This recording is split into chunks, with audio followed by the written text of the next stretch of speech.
That's his actual size, yes. You see the nice little furry legs? It looks like a penguin's leg. It looks like a pheasant. Yes.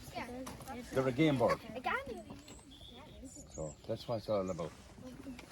Wow. Oh, they look really nice. Don't they? But it's a pity to lose them, so that's why we're here to protect them now.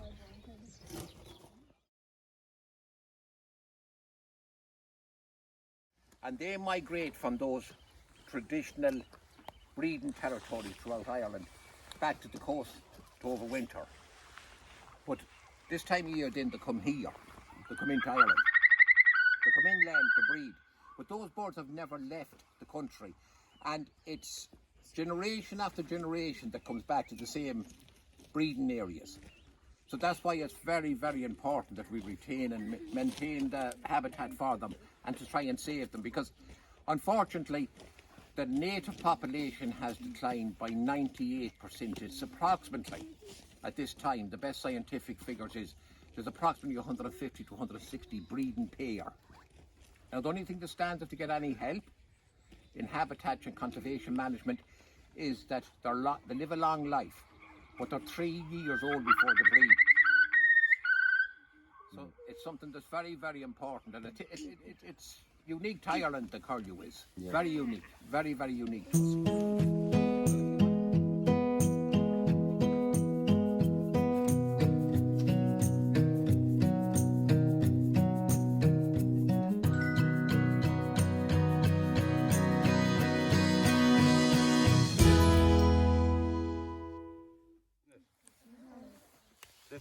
This is what the bog is made of. This is the actual bog. Green on top, going brown here, turning into peat. It grows, water, retains water. See all the water from there? It's sponge. Yeah. Was it used to... You didn't take all that water from there? It was pretty heavy. Was 3 cups? Yeah. Wasn't sparkling moss used as something in medicine? That's right. In World Wars they were drying it out and using their bandages.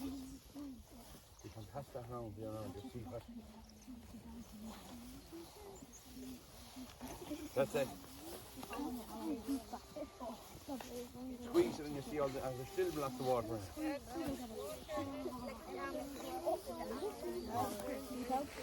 See what's on about the deeper drain. See, there's more water than that.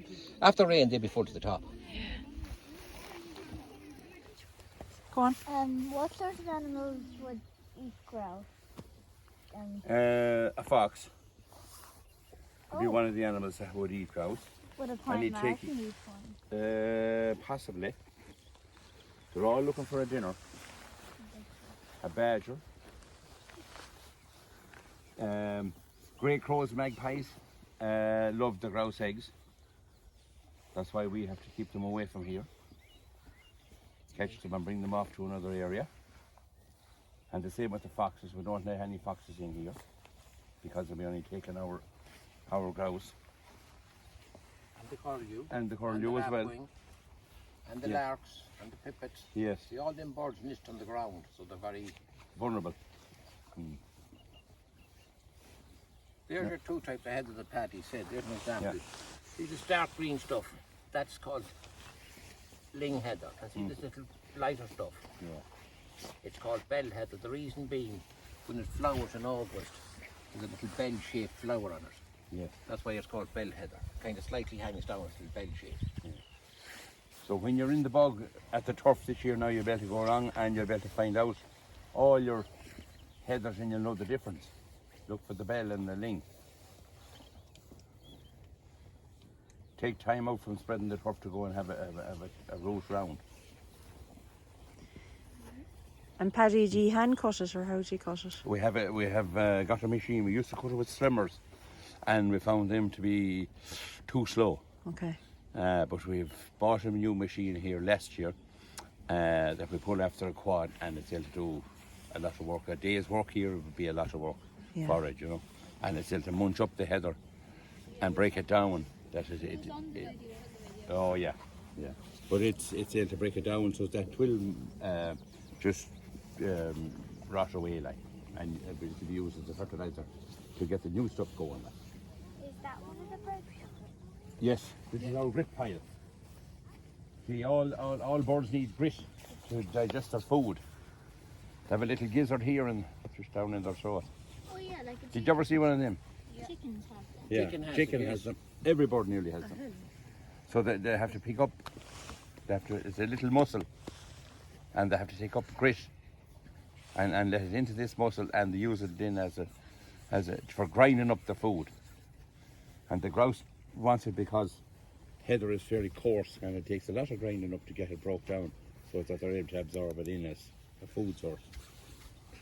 And we use the feed around the bog for them so that they won't have to travel off to get grit. And it's quartz grit, it's very sharp stuff. It's a lot sharper than what they get along the road. Especially designed for what we're doing here. Now we have got a photo of a grouse picking on that. And we know. See the camera there, that's a little trail camera. Yeah. That's linked back to the phone when something goes in. Yes. And the kestrel used to come here and he used to be eating the frogs that Paddy was talking about. And this was his feeding perch here. Yes. They all like to be up in there that they can keep an eye out that there be no a fox wouldn't be creeping up on them or that. That's why we raise them up high off the ground. Plus, it's like as a little lookout tower. You should be very careful. You don't have to man the guard the whole time. You don't know what predator's watching them. There's three of them. Yeah. They're loads of mallards. See, it's an ideal place for duck to come and Who has? really doing well here. It needs to be nice and wet for that to happen. And that's a good example there. But you see, you don't want the bog to dry out too much, or it can just shrivel up and die. You know? So we keep it nice and wet. That's the main thing. And we're going to go another small bit down here just to show you what it is like as far as you go. You'll be getting that bit wet.